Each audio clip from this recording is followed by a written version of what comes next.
Pokemon is one of the most lovable and marketable mass media giants of all time, and one of my favorite franchises to boot, but that's not an uncommon sentiment to say the least. Personally, I've been playing the game since before I knew how to tie my shoes, and my interest in the series has barely waned over all this time. Also, I can tie my shoes now, so that's pretty cool. That being said, another facet of my early childhood was horror. Some may see this as a little odd, but even nowadays, horror is marketed towards younger audiences, with all kinds of new franchises taking advantage of the mascot horror craze. And regardless of what you think about said games, because I know some of them are just straight up hot garbage, some also have a lot of heart put into them. That aside, horror will always be fascinating to me and many others. Though, now you're probably wondering, how does Pokemon play into this? Well, believe it or not, Pokemon takes a lot more inspiration from horror media and tropes than you'd think at first glance. The ghost girls, haunted mansions, possessed dolls and everyday objects, and on top of that, just some downright terrifying Pokédex entries. It's really not hard to see once everything is laid out in front of you. Pokemon can be scary and has dabbled in these tropes many times before and even now. We still see ghost girls to this day after all, the newest appearance of one being in Sword and Shield, and of course creepy Pokédex entries and possessed objects are still very prevalent in modern Pokemon. Really, the only thing we haven't seen in quite a while are the haunted locations like the old chateau or X and Y's super spooky singular run.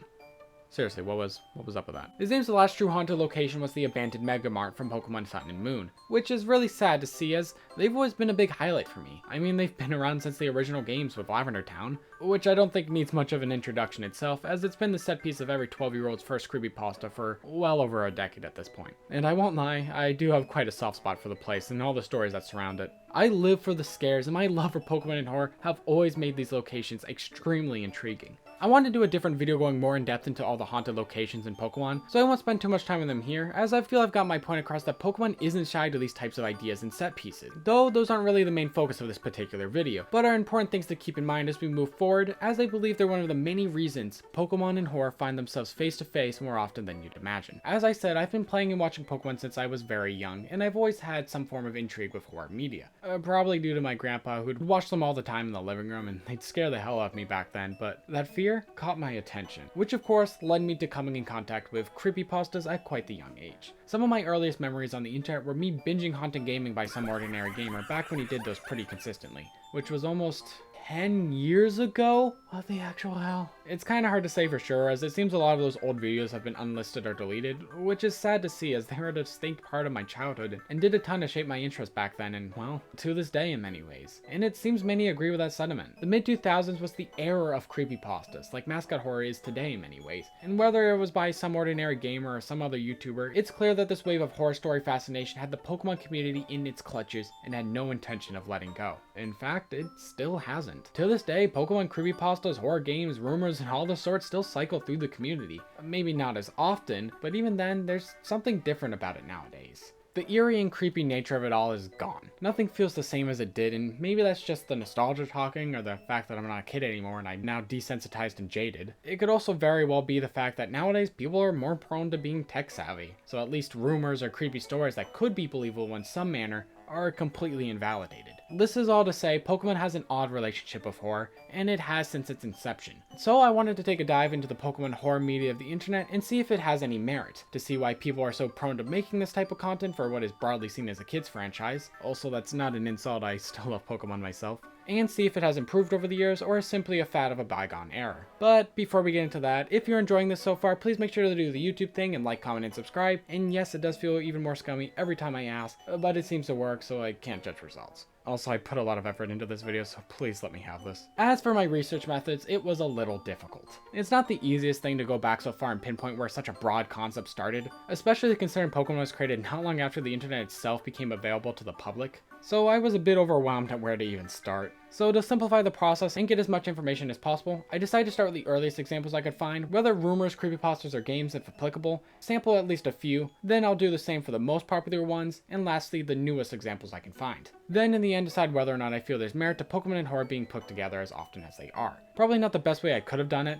but that's what I'm doing regardless. Also, before anyone says it, I am aware that when something gets popular, there will always be some horror twist done to it by the fans, but that's not what I want to look into here. Because sure, it happens to the most popular franchises all the time, but unlike those, I see some value here with Pokemon, especially since they already have darker themes and horror tropes in-game already, giving it that extra push it needs to feel validated. So with that all out of the way, let's jump right into this. Where the line is drawn between creepy stories and rumors is not that well defined, but I feel it's safe to start with some of the earliest known rumors and see what stories were spawned from them. Also, this stuff was not easy to fact check, so if it's the other way around for any of these, then, well, I don't know what to tell you. Lavender Town is, of course, the most famous, or, well, notorious locations in all of Pokemon, and being both the OG haunted location and the most popular one leaves quite the potential for rumors and tall tales to spawn. And just a heads up, most of the early scares and stories will exclusively surround Lavender Town. And funny enough, two of the most popular rumors and or theories come straight from the games themselves. In Pokemon Red and Blue, you battle your rival upon the SS Anne, one of his Pokemon being Eradicate. However, the next time you fight him in the Pokemon Tower, aka a literal Pokemon graveyard, his Raticate is missing. The theory goes that after the battle in the SS Anne, your rival's Raticate was badly hurt and without a nearby Pokemon Center, sadly passed away. And your rival's appearance in Lavender Town, specifically the Pokemon Tower, is for this reason. But over the years, many have chosen different sides on whether or not that's actually the case, or if he simply swapped them out between battles. I mean, it's not unusual for rivals to swap out team members, but it seems the coincidence of it happening and him appearing within the Pokemon Tower just laid out the groundwork for one of Pokemon's most popular and long-standing rumors.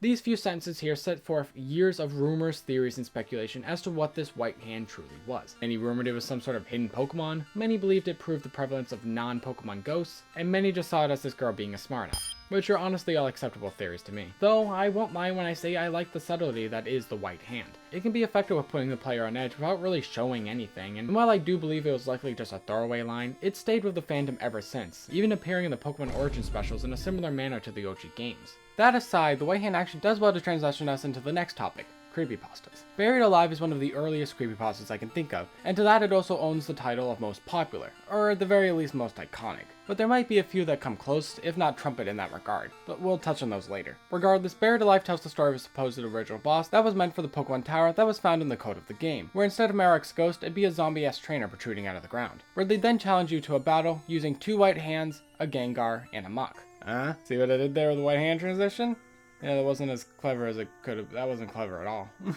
Though, unlike the white hand seen in the Origins anime, this one is much more grotesque, having flesh on its fingers missing or torn off, with bones and ligaments dangling off of it. As a kid, I thought it looked like a fucked up goose though. No real relevance, I just thought I'd share that. Upon losing the fight, instead of blacking out and returning to a Pokemon Center, you'd be faced with a game over screen, featuring the monsters seemingly eating the player as they drive them down with them, all while staring directly at you. Buried Alive is one of the creepier stories we've discussed so far, at least to me, and yes, it is purely due to nostalgia, but also something more. This creepypasta almost feels plausible, like it was a dark joke by the developers that was accidentally left over, never intended to be seen by anyone, but at last, seen regardless. It's not abnormal for artists to vent in this type of manner, so in a way, it could have been plausible. Of course, it's not real. The earliest mention of Buried Alive is in 2011, though Google Trends says there's some in 2004, which is weird. Must be a coincidence, right? Regardless, the story of Buried Alive was made in 2011, as you can see here, and quickly became one of the most popular horror stories in the Pokemon fandom, but not the most iconic Lavender Town story. No, instead that title would likely go to our next entry, Lavender Town Syndrome, otherwise known as Lavender Town Schmierschmeid, which is what I'll be saying instead of that word, so YouTube doesn't turn me into a corpse. The story goes that when the initial release of the original Pokemon games, Red and Green, hit Japan, a spike in Schmierschmeids and illnesses were seen in the children who played the games, more specifically when they made it to Lavender Town. The rumor goes that the OG Lavender Town theme had high frequencies that only kids and teens could hear due to their lesser developed hearing, which in turn caused them to act wild or develop severe headaches and illnesses, supposedly resulting in over 200 deaths and many hospitalized from the mass hysteria, which forced the developers to edit the theme to a lower frequency for newer releases. This is probably one of the most well-known early creepypastas, so much so that to this day, many believe it could have been true. Back in 2011 more so than anything. Simply said, it was much harder to fact-check something like this, especially when it supposedly happened in 1996, only 3 or so years after the internet even went public to the wider population. Of course, nowadays, if this was actually the case, we would most definitely know. It'd be a well-documented event even if it happened to a single children, nonetheless over 200. A game killing someone in such a manner would make headlines. But even then, it's quite the story for a late night spook, and is still one of the most remembered creepypastas of them all. And this is where I'd mention a fan game or two, and there's plenty I could pull from, but none really for these particular stories or around this time that really stick out. Popular or not, Buried Alive is intriguing, but too short for a proper game, though I did find one for background footage, but it's kinda rough. and the others are either rumors, take place mostly in the real world, or simply don't have enough to pull from. And to top it all off, most of these games about older creepypastas came out significantly later than the pastas themselves, which makes sense, but is still counterintuitive to this section in particular. Also, before we wrap up this section, I'd be remiss to not at least mention Missing No here. Though, Missing No is not really a creepypasta. Unlike something like Buried Alive, it's an actual Pokemon that can be encountered and caught. Kinda. Missing No is a famous and well-documented glitch that can occur in Pokemon Red, Blue, and Yellow due to several programming quirks allowing you to encounter it after a slew of weird interactions that I'd love to detail here, but this section is supposed to be quick, so instead I will link this video by Retro Game Mechanics, who explains it in thorough detail. I bring this all up because Missing No was the root of many playground rumors and online discourse, and its many forms became the backbones for hundreds of creepypastas to come. And while Missing No itself I wouldn't count as a creepypasta, I'd say its importance to Pokemon horror is unmeasurable and deserves the recognition for that alone. Also, it's just weird looking, and 4 other forms can most definitely be used for some solid spooks if done right. Okay, I didn't think that first section would be so long, and funny enough, I probably would have mentioned about 100 other rumors or stories, but simply wanted to go for the most well-known of the early pastas as to not overload that section any more than it already was. I mention this because it applies doubly so to this next section, especially since some of the most popular of all time I've technically already mentioned, so for the sake of not repeating myself, these will be the most popular pastas that aren't just Lavender Town or the earliest ones I could find, but instead the most popular and original ones. Also, not too many notable rumors that I haven't already mentioned, except like Ditto potentially being a failed Mew clone or something along those lines, but that's not really scary per se. I could mention the fact that many ghost Pokemon are believed to be ghosts of humans, but that's more or less been proven to be true, so it doesn't really fall under the label of rumor or theory anymore. Interesting and conceptually terrifying though. As for stories, funny enough, some of the most popular pastas back when Pokemon pastas were really gaining traction have made a resurgence in popularity I don't think they've ever seen even back then. All thanks to a little rhythm game you might have heard of in its modding scene. And regardless of your thoughts on Friday Night Funkin', love it or hate it, what it's done for these old creepypastas' relevancy is impressive to say the least. Most prominently, we have Hypno's Lullaby. Hypno's Lullaby realistically could have and should have been put on the earliest section, as Google Trends shows it goes back as far as 2004, which kinda makes sense. Though I struggled to find any real source with the story dating back this far, it seems the oldest creepypasta I can confidently say is 2010 or so, which I would say still well qualifies it for the category, but due to its overwhelming popularity then, and all the new attention it's gotten from Friday Night Funkin', I felt it was more appropriate here. Hypno's Lullaby is a poem based off of Hypno's Pokemon Fire Red Dex entry, as to why it dates back as far as 2004, aka Fire Red's release. The entry goes as follows. It carries a pendulum-like device. There once was an incident in which it took away a child it hypnotized. The pasta itself, as mentioned, takes the form of a poem, which both gives it a more unique identity and adds a lot to the creepiness factor of it all, as it adds this eerie yet poetic twist to an already dark concept. The poem is a little long, so I won't read it all here, but I will have a great video of it linked below for anyone who's interested, and will give a quick breakdown here instead. The poem is read from Hypno's perspective as he tries to convince the children he's hypnotizing to come with him, and that he means no harm and wants to play. Yet he soon reveals that this was never the truth and instead a trap, as he plans to haunt the dreams of the grieving families and keep the children trapped forever. Hypno's Lullaby I feel achieves a lot in such a short read. It takes direct inspiration from in-game lore and expands upon it in a semi-realistic manner for the world of Pokemon, and doesn't feel the need to rely on graphic imagery and instead falls back on presenting the tale in an unsettling manner without ever invoking such, let's be honest, kind of overused tropes. It's quite impressive and is probably one of the best we've seen so far in terms of both presentation and storytelling. Simplicity can work wonders for this type of material, and I feel many take that for granted. I think the new popularity this old story has gained, even if it was through a completely different game, was well deserved. Also, I've never actually played the FNF mod, but I do like their depiction of Hypno, for the most part. The same FNF mod that blew up Hypno's Lullaby again after all these years of it being more or less irrelevant did the same for our next pasta, Lost Silver. Lost Silver is another one of the earliest creepypastas I could find, with supposed search results going back to 2004, though I believe those may be related to something else, as the oldest record I could find of the creepypasta goes back to 2010, with several other sources confirming that to be the case. Lost Silver was, and as I said, due to that FNF mod, still is quite the popular creepypasta, and while I could also have put this in the earliest section, the recent popularity, plus something I'll discuss in a bit, made this the most sensible choice. Lost Silver tells the story of a college student who's hyped for the release of Soul Silver, so in anticipation they decide to replay Crystal, yet realize they no longer had it. With that, they buy a used copy from GameStop, Creepypasta Special, and get ready for some good old nostalgia. After some trouble loading the game, it eventually throws them right into the previous owner's save, in which they appear to be somewhere in Bellsprout Tower. They check their trainer card and realize their character's named ... who we'll just refer to as Gold, who seem to have all stats completely maxed out. Pokedex, money, all of it. They check their team and see 5 unknowns, and a 6th Pokemon being a Cyndaquil simply named Hurry in all caps. Alongside that, when put together, the unknown spelt out the word leave. They walked around the tower, but there wasn't really anything to be seen. No wild Pokemon, no NPCs, no music, and no way to leave neither. No escape rope, ladder, nothing. That's what they thought at least, as they eventually find a ladder and load into a dark room. They use flash to light it up, showing that they were in a bright red room with a linear gray path. They walked the path, and as they did, the room grew darker, till they were faced with a sign that simply read, "Turn back now." Then a yes or no prompt appeared. They chose yes. Then we're whisked away once again to another dark room, using flash once more, but in the process our Pokemon faints and is removed from our party. They check their trainer ID to see Gold was now missing his arms. Then after some wandering around the room, their character is pulled onto the ground and is then turned pale white. They check their trainer ID once again, and as it seems, Gold is now white as well, alongside missing his legs, with bloody tears running down his face. And there's more. The unknowns continue to spell cryptic messages. You obtain a decrepit shiny Celebi, a sudden battle with Red using a Pikachu, which results in both Pokemon's demise, and the Gold slowly becoming nothing as the player continues, eventually becoming completely transparent, resulting in the unknown spelling out one last message: "I'm dead," and leading to a room of graves, including Gold's grave. He was dead.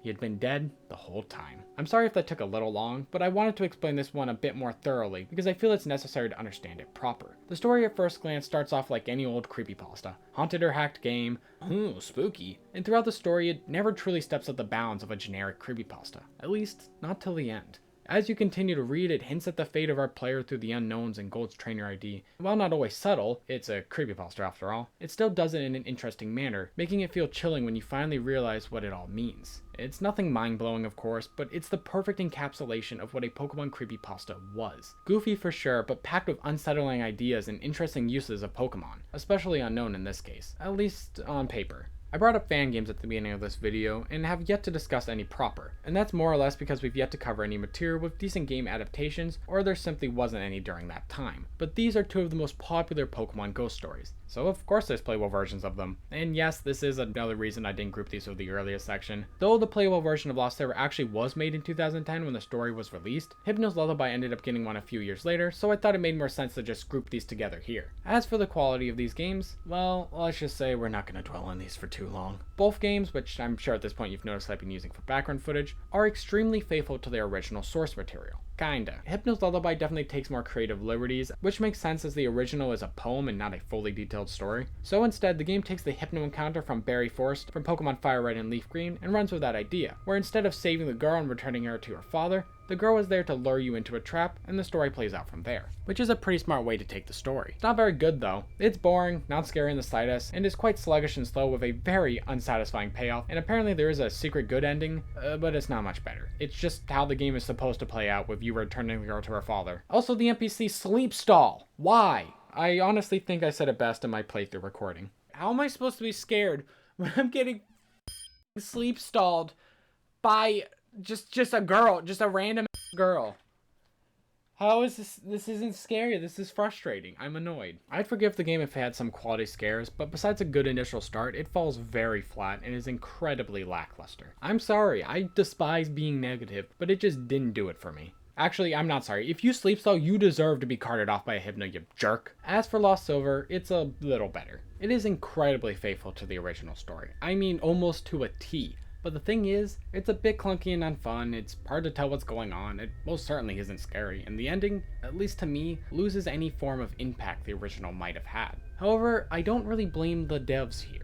I just feel the story of Lost Silver works better in a more controlled environment. When given the control stick, a lot can be lost on the player. On my first playthrough, I completely forgot to check my unknowns or trainer ID, which really adds a lot to the original story. So missing out on them hurts the experience, and since the only people who will know to check those things regularly will have already read the story on its own, there's no new scares to be had. Like I said, not the devs' fault, it just isn't a great form factor for this particular story. But after the Hypno game, I can say I did enjoy it a lot more. I just didn't feel much while playing it. At least the Hypno game I felt something. It was anger, but that technically counts for something. It's a fine enough game as is, but is basically just a glorified walking simulator.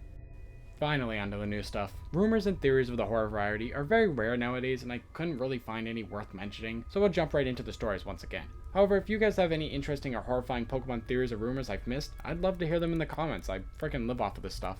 For this section, I looked for a creepypasta posted around 2016 to 2017, as those years had some of the lowest interest in the genre. And then after that, I looked for a story from 2022 to 2003 to give us plenty to dive into. Pokemon Lost Rescue Team was one of the first results I got when searching for 2016 stories, so I decided to go with that. The story of course takes place in Pokemon Blue Rescue Team, one of my favorite Pokemon games by the way. The narrator tells us how the spin-off was one of their favorite Pokemon games, yet the player was unable to beat Zapdos on Mount Thunder as a kid, never actually being able to get past that portion of the game, which makes me question how it's their favorite Pokemon game as one of the first bosses. But I digress. In a nostalgic mood, they decide all these years later they want to play the game again, with a brand new save and new perspective being much older and wiser. However, when they go to do so, the game seems off. The intro cutscene plays as normal, but the Pokemon are gone, which they say is weird but don't question it. Except they do question it because they explicitly say that it was weird, but whatever. They try to make a new save, yet the game won't let them. When they go to delete their save data, it gives them an oddly cryptic message. You cannot destroy us now. You are merely the beginning. So they begrudgingly start up their old save, throwing them right back into Mount Thunder as Squirtle. They walk around for a little bit and then notice that their partner isn't there with them, or more so is faintly there, being almost completely transparent, the same applying to the few wild Pokemon they encounter. Once Squirtle engages in battle, the player selects the move Bite, and Squirtle launches at the Pokemon, seemingly eating them as he remarks, "It's been years since I've had a good meal." After this, the player takes a break and returns to the game the next day, finally making their way to the top of Mount Thunder and confronting Zapdos once again. However, Squirtle begins to talk in an outlandish manner, saying he's been abandoned by everyone and is here to show that he's in control. Then, he proceeds to viciously eat Zapdos alive piece by piece, and the player vows to never touch the game again. So that wasn't great. Mind you, I'm not here to bash on the creator of any of these stories. This video is me trying to see the merit of this type of content within the realm of Pokemon. And while this creepypasta was cliche to all hell, had awful pacing, and was generally boring, it still felt like a creepypasta. Sure, not a top tier one by any means, but it doesn't need to be and was never supposed to be that. This author probably had a ton of fun making this, and that makes even the worst creepypastas worth something to me, even if they lack any new or interesting ideas. Not to say this is the worst, it's not even close. The grammar was actually pretty good, and it didn't do anything outrageous enough to warrant such a title. It's just a super run-of-the-mill Pokepasta, and there's nothing wrong with that. After all, if they were all masterpieces, then what truly makes them special anymore? It's good to just have some okay or even bad stories in such a wide genre. It makes the great ones stand out even more. Speaking of, Pokemon Looming Poison is a Pokepasta that is seemingly run under the radar, but is really quite good. It has problems that I'll address here in a bit, but overall, this might have been my favorite read so far. Heck, it might be my favorite Pokepasta just in general. It's a bit of a longer story, so I'll do a brief synopsis, but I do suggest for anyone who's interested to check out the full story or any other stories in this video because they are all linked in the description. The story is presented in the form of a journal, one belonging to a newly graduated medical student named Poi, who is excited to start working their first job in a proper Pokemon Center. Poi was raised under the ideology that people in Pokemon should be treated with the same love and respect as everyone else, stating her mom would quote, "Arceus made both Pokemon and humans in the same world to live in unity and peace, and our ancestors made it possible all those years back, leaving us to keep up that legacy." This being her main motivation to become a Pokemon nurse, of course. Poi's first few days seem to be going well enough, especially with the help of her partner Orchid the Arbok. She's excited for all the future experiences and memories, even finding some Halloween decor and costumes, including a Plague Doctor outfit that she takes a liking to. She even proposes an antidote that heals Pokemon inflicted with poison and or venom, one that might even work on humans. Yet, as of now, she's unsure of how she'd properly test such a thing, but promises to keep a log of it alongside her journal. She's happy with her job at first, though after some time she begins to see a pattern of oddly injured Pokemon, injuries that seem suspicious, as if they were caused by a human, but she's brushed off by the other nurses when attempting to bring it up. As for her poison project, she grows impatient due to her excitement and decides to use herself as a test subject, as she doesn't want to harm anyone, or more specifically, any Pokemon by testing on them. After gathering some samples from Pokemon that have come in through the center, and testing them on herself, she concludes that different types of poison feel and act differently, noting that Weezing's poisonous gas made her feel energized, oddly enough.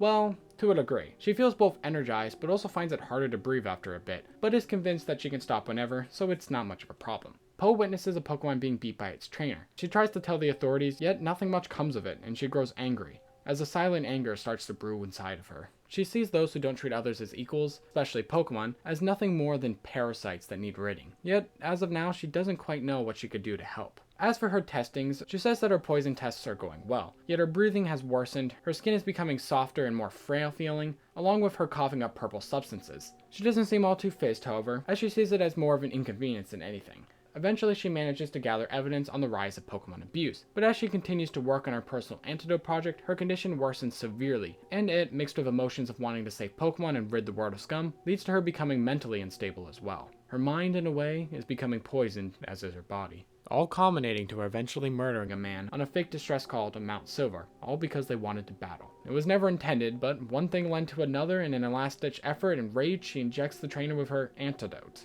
killing him. The situation is more complicated than that. Like I said, I'm leaving out a lot of details for the sake of time, so please give it a read if you're interested. After the murder, she covers her tracks, staging it as a shmushmide. Yet she sees this as Arceus giving her her true calling, to be the one to rid the world of Pokemon hurting parasites, manually. Killing anyone she sees hurting Pokemon and feeling no remorse, some more discreet than others. Alongside all this, she becomes ever more suspicious of Nurse Joy, leading to a confrontation where she discovers a money laundering scheme of sorts with Team Rocket. So, she kills her. And knowing that she had gone too far, not because she killed Joy, but because she was aware that her connections to the previous murders would make her suspect number one, she staged her own kidnapping as well, stealing the Plague Doctor costume from the center, and running off to Kanto to continue her calling.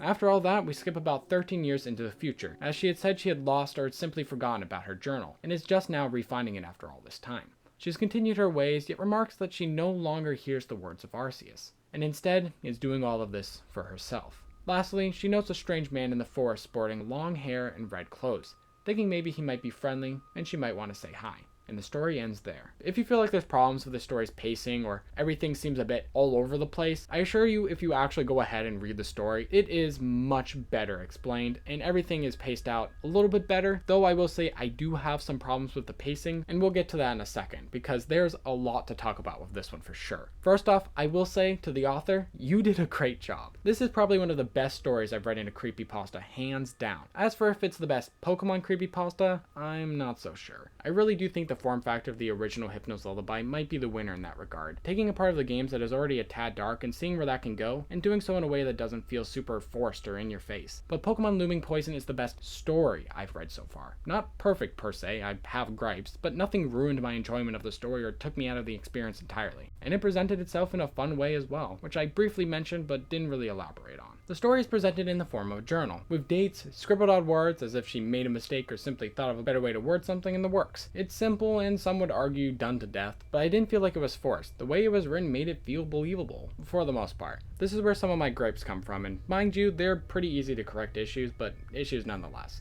The pacing is a little messy, and I know I'm not breaking any new ground here. Oh my, a creepypasta with bad pacing? What are you gonna say next? Cats have claws and Pikachu's yellow? I get it. That feels obvious. But that's the thing. This isn't a problem for 90% of the story, but more so about halfway through, which makes it very noticeable to me personally. It makes sense that with her antidote project, her physical and mental state is deteriorating fast, and there was proper foreshadowing to her already being overprotective over Pokemon. However, her jump from all lives should be treated equal to let's rid the world of parasites felt a bit too fast-paced, and either some more prominent foreshadowing to her already being a bit unstable, or lengthening the timeline between events could help a ton. But honestly, there is some light hints to it already, but for reference, she goes from her normal self to murderous self in the matter of about a month, so an easier fix might just come down to adjusting some dates around, because as is, it feels a little too sudden. And I know this might sound a little harsh, most of the past stories in this video were filled with much more prominent problems, cliches, and tropes, but that's why I'm being a little bit more critical here. This is good, and avoids a lot of the problems that those stories have, so I want to give some proper feedback and see the author grow.